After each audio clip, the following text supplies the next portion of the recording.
Lo vogliamo fare? Un bel gelato con i pan di stelle, la panna au plat, latte condensato e duplo? Che dite? Venite a presa a me, pigliate carta e penna.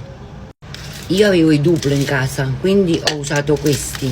Ma voi potete usare il Kinder cereali, potete usare il duplo classico, potete usare la Nutella, le gocce di cioccolato, qualsiasi cosa avete in casa lo potete usare. Adesso li andiamo a mixare tutti.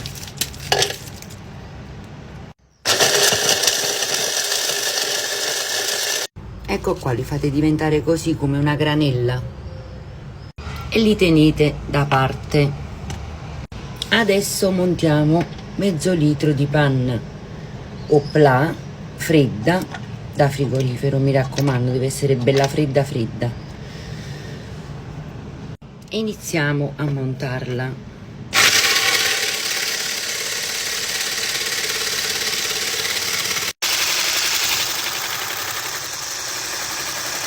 Quando avete montato tutta la panna, un barattolo intero di 300 grammi di latte condensato e ce lo buttate dentro così.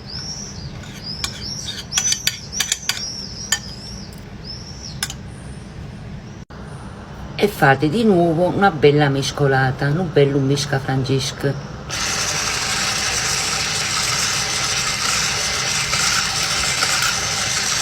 Adesso che è tutto pronto, inserisco il duplo. Così lo vado a girare, e poi lo metto in freezer per qualche ora. Adesso lo metto in un contenitore proprio del gelato. Guardate che bella cremina che è venuta.